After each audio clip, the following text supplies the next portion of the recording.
Družabna omrežja neprestano se pojavljajo nova in otroci ter mladi jim pri tem hitro sledijo in si odpirajo profile.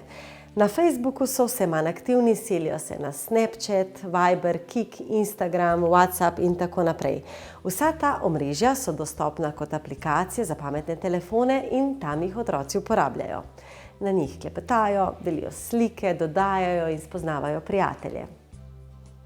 Snapchat je aplikacija za deljenje fotografij in videoposnetkov s preobratom. Karkoli pošljemo drugim, bo čez nekaj sekund, ko bodo vsebino pogledali, izginilo. Kako dolgo bo fotografija vidna, lahko določi uporabnik sam nekje od 1 do 10 sekund. Vendar pa lahko tisti, ki je našo sliko prejel, naredi zaslonsko sliko in jo širi naprej tudi tistim, ki jim ni bila namenjena. Instagram je mobilna aplikacija, ki uporabnikom omogoča ustvarjanje slik in videoposnetkov, ki jim lahko dodamo različne filtre za umetniški vtis in jih nato delimo z drugimi. Po privzetih nastavitvah so vse objave javno dostopne. Če jih želimo spremeniti, zapreti, moramo spremeniti nastavitve zasebnosti v aplikaciji. Hkrati se lahko vse vsebine objavljajo tudi na drugih omrežjih, na katerih imamo profil. Za uporabo moraš imeti 13 let, vendar Instagram tega ne preverja. Viber je mobilna aplikacija, ki uporabnikom omogoča klicanje ter pošiljanje sporočil, slik in videoposnetkov. Uporabniki se lahko udeležijo skupinskih klepetov, pošiljajo individualna sporočila, sledijo blagovnim znamkam in slavnim osebam v javnih pogovorih. Namenjena je starejšim od 13 let, a starosti uporabnika ne preverja. Dovolj je, da vpišemo svojo telefonsko številko in že smo registrirani.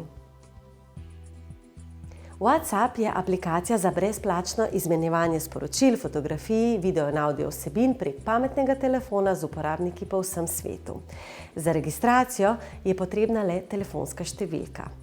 Prek te aplikacije lahko objavljamo tudi svojo lokacijo prek vključene lokacijske funkcije. Kik je še ena brezplačnih aplikacij za sporočanje prek pametnih telefonov, prek katere lahko pošiljaš sporočila, selfije in emoje svojim prijateljem. Njena uporaba ni vezana na telefonsko številko, prav tako ni zahtevana uporaba pravega imena. Uporabnik Kika se lahko predstavi, kakorkoli želi. V aplikaciji lahko uporabnik najde popolne neznance in z njimi komunicira. 2 izmed 5 najbolj priljubljenih aplikacij znotraj Kika pa uporabniku ponudita seznam uporabnikov znotraj njegove starostne skupine, s katerimi lahko flirta.